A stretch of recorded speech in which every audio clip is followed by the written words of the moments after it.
Hey, Brittany, are you able to have this recorded? I think this may be recording right now, so we may have to get that. Okay. Is it possible for when I am doing mine to not have it recorded? Thanks, Krisha. Okay. Yeah. Thank you. Sorry, I'll explain why. All right. Somebody else is recording, so I don't know who else that was. So whoever else is recording, make sure that you pause when Brittany's on. All right. Well, we can get started. It's that time, and want to welcome everyone that's on with us this morning. We have a couple of interesting presentations. And before I, Krisha, you think maybe bring up Kirsten just briefly now or wait towards the end?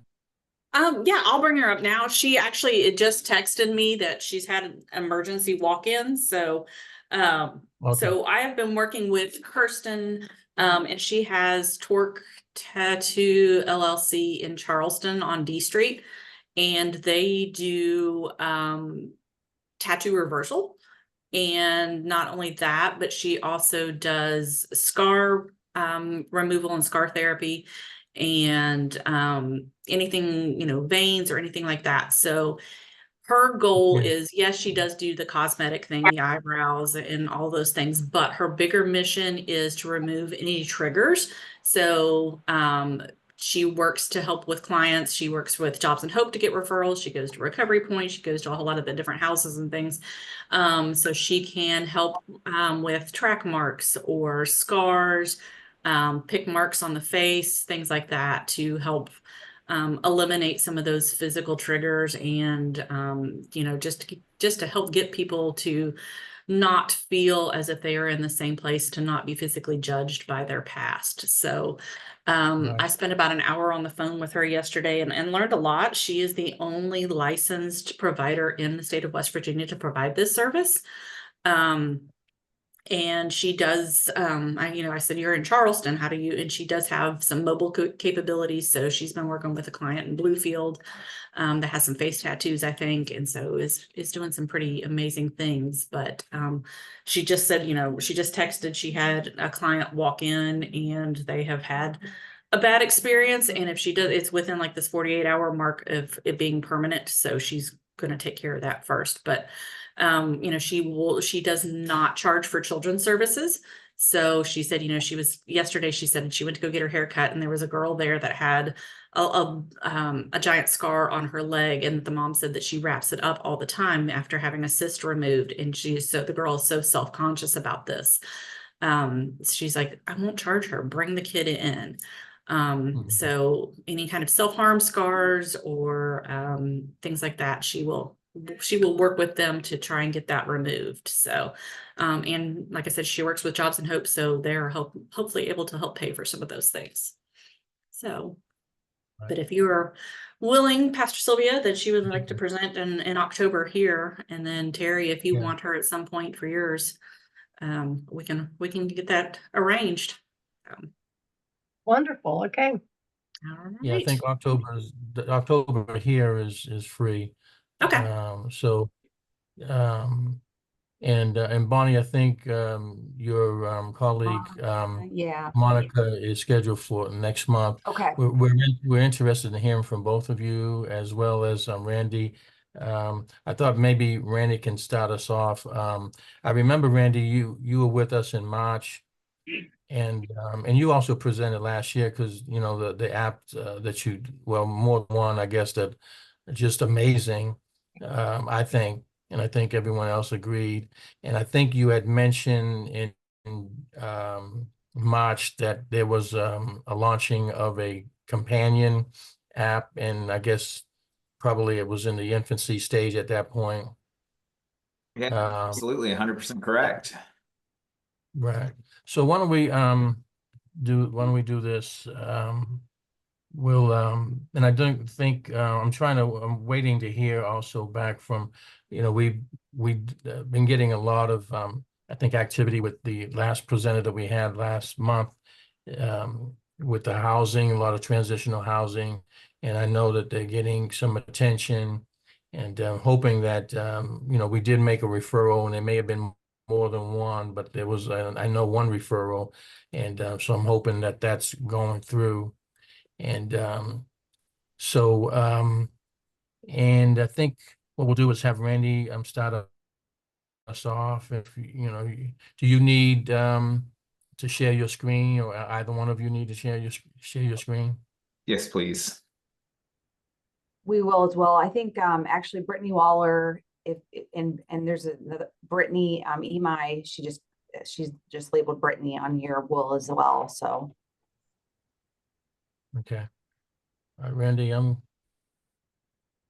make you a Are you able co-host. to give co-host? Because I can't give it. No, I'll make you co-host. Well, right now Randy's co-host, and then I'll make you co-host. So Randy, you are able to share your screen. Yes, I can. All right. So, as promised, I am back to tell you about the companion app. So this is going to be really brief, but really excited to share this with you. This is a project that the state of West Virginia was able to get launched.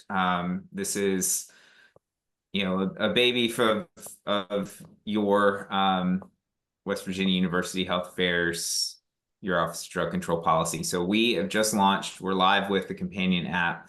So if you've heard me speak about the Connections app in the past, Connections app is for individuals with substance use disorder with a mental health diagnosis, smartphone app to keep them connected to peer support, virtual meetings, content library, all of that. This companion app is very similar, but this is for their support network, friends, family, caregivers, loved ones down the line. So really anyone who is adjacent to recovery or adjacent to somebody with substance use, mental health, they can use this app. So think Al-Anon, Nar-Anon as an app. Real simple in its functionality. It's just here to provide extra support and education. We've partnered with a few agencies across the country to kind of build out this initial version of it. There's a lot of tools and features, community chats, discussions. There's the resource library. We can build custom survey reporting. We have lots of local resources in the app. Just even last week when I presented, Aaliyah sent me some information on her agency, and now we have some disability rights information in our library. So I know every time I ask for people to send resources, but truly, if you want to put your resources in either of our apps, just send them to me. I'll put them in there, no questions asked. They'll reach literally hundreds, if not thousands of people through the app in West Virginia.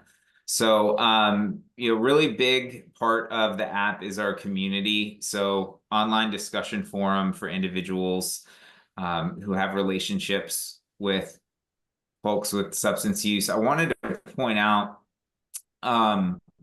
something different about this app. The initial questioning when you sign up, you get to choose what your relationship is. If you see in the top right-hand corner, it says parent.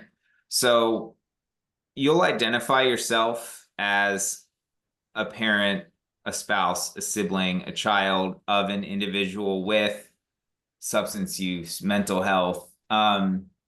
Is this person in recovery? Are they in active addiction? Have they passed away? So you're going to know what other individuals in the app, what their lived experience is. So if you're a parent of a child that's passed away from an overdose, you're going to be able to identify those other parents in the app, and you're going to be able to talk to them and engage with them. So just something a little bit different from the Connections app, but huge content library, huge resources, free to anybody that wants to use this. That's really the gist on this app. I'm going to send out a link that you can share with individuals so they can sign up. Onboarding is similar to with the Connections app because you need to be invited to join. So I'm going to send you a link that takes somebody to a web form, just a couple pieces of information, first name, last name, phone number, gender.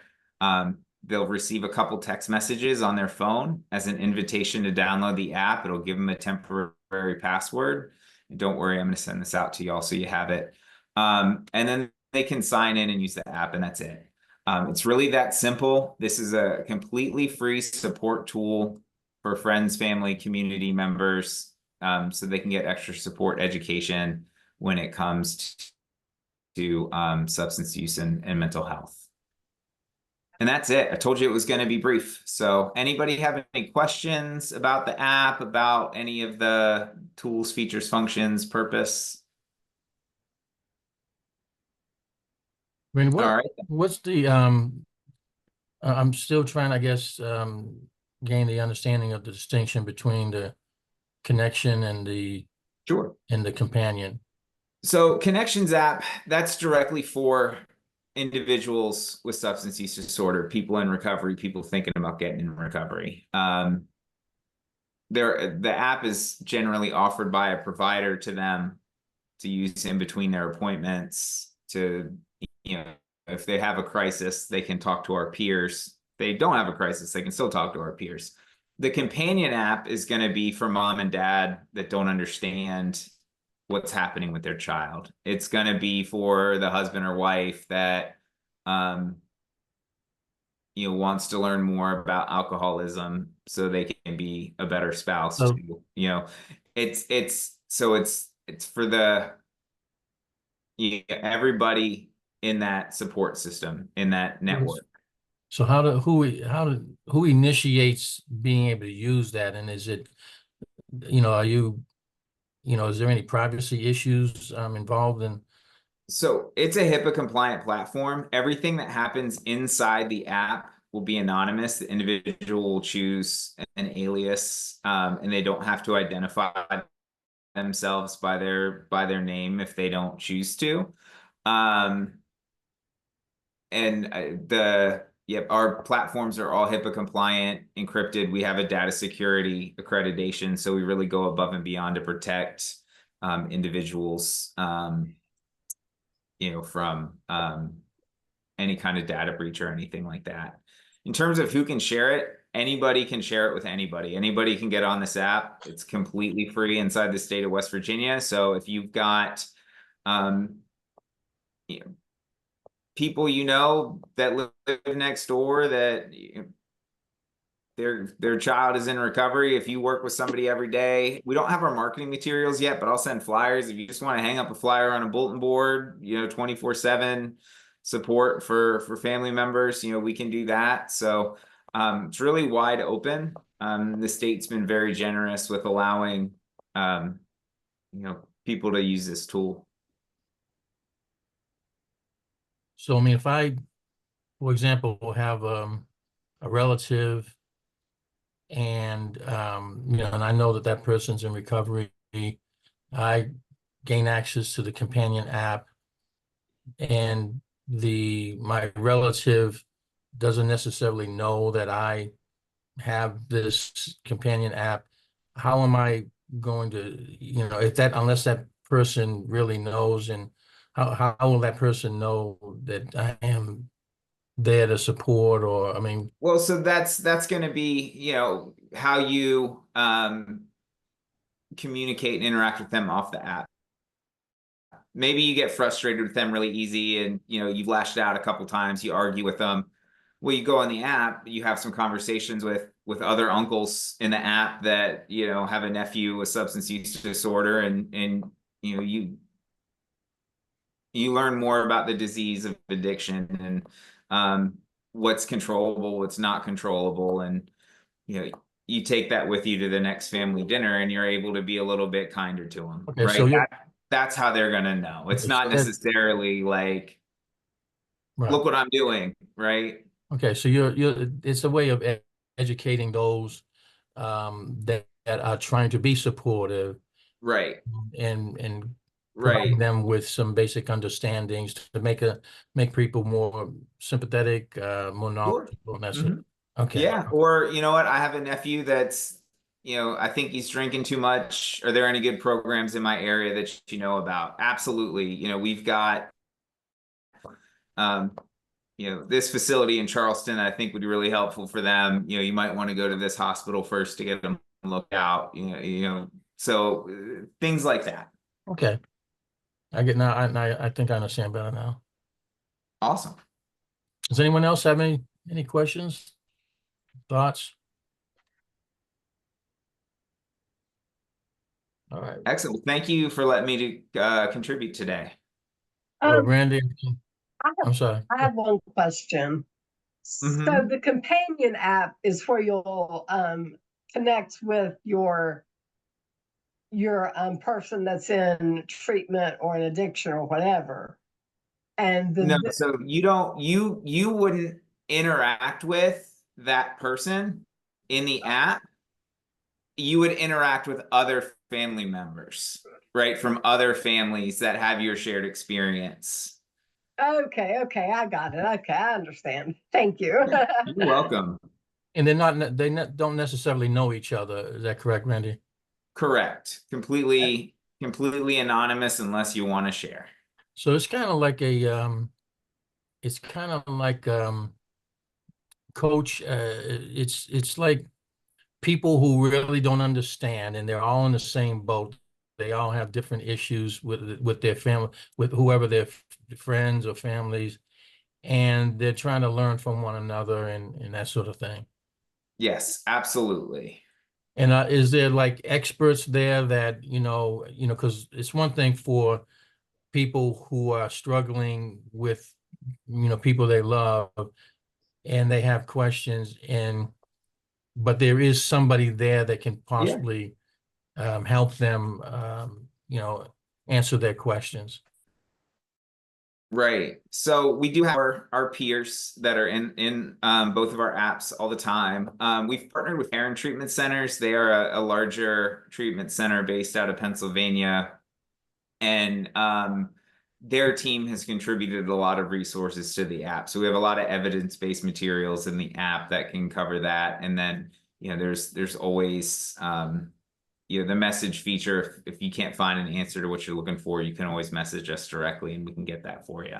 So it's not like people, they just get on, they're all frustrated and they're just venting their frustration. Right. Yeah. Right. Yeah.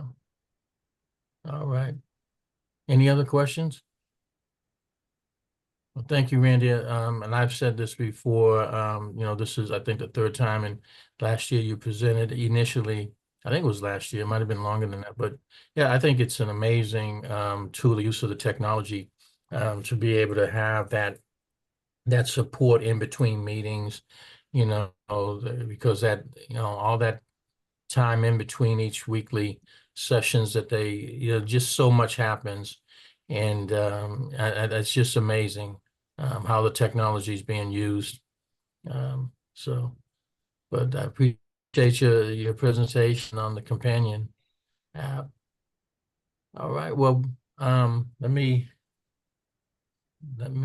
make Bonnie. Don't forget to stop recording. Okay. Oh. Can you put, Hold on.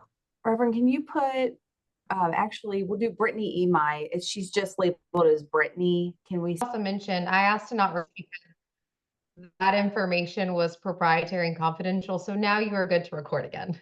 All Thank right. you so much for your cooperation. Appreciate it. Yeah, and if there are any questions, my contact's also in the chat as well as Brittany and Bonnie's. So feel free to reach out to us. Very good. Awesome. All right. Is there anything before we head out? Any announcements, anything coming up that you might want to give an announcement? I've got a couple. Krista, I want to. Oh, go ahead. Okay, let me just say one thing real quick. If you could talk to Heather Gregory, to Michaela, at the Family Resource and Rehabilitation, they did try to contact the person that we refer to, thinking about.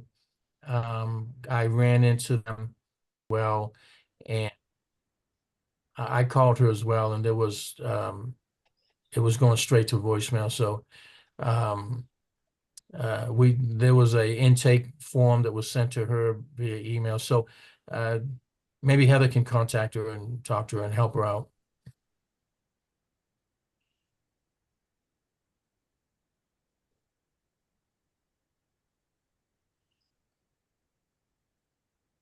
I'm dropping a couple of different things in the chat for upcoming events. So the Reach and American Friends Services, we're doing another Leading for Justice conference in January, and it'll be at St. John there in Charleston. So there is a request for proposals. So there is the flyer there for that. And then Legal Aid of West Virginia is doing a legal decision making webinar, so that is free. And then the last thing I'm going to drop in is, I mean, it's kind of far for Wheeling, but we are doing a showing of Sing Sing, which is a movie about somebody that's incarcerated and wants to participate in theater and things like that. So it's I guess it is, there are people who have been incarcerated who portray themselves in this movie. So I will drop that in as well. But that's all I can think of that we've got going on. That's a lot. That's a lot, yeah. So it keeps me hopping. Yeah. On the Sing Sing, because I know that, I don't know if this is the same one, but there was some mention of another, of, anyone who wanted to assist in having that presented. And I know that I was one of the people, I just didn't feel able to do that, but it looks like it's going to be up in Wheeling. And are they trying to have that down here in Charleston as well? I mean, if we can find a place, if we want to go back to where we did First Step, or I mean, I can work with Edna again, or we can do it in your area if we have a place. Right. Well, I think Or we have a place.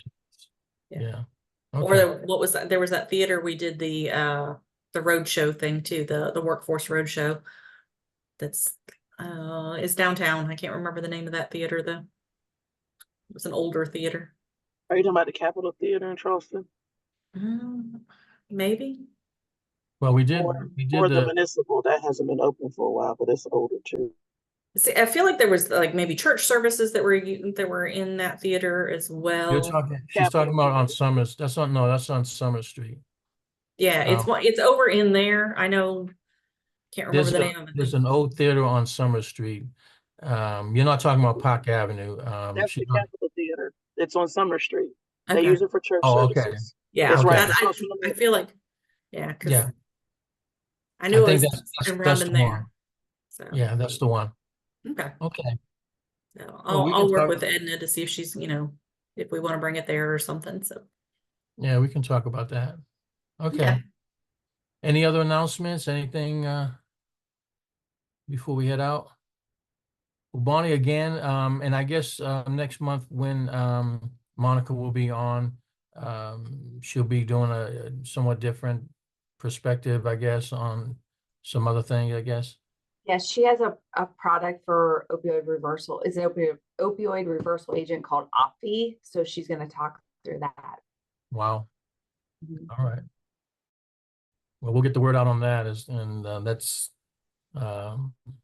very interesting. Sounds like it. Yeah.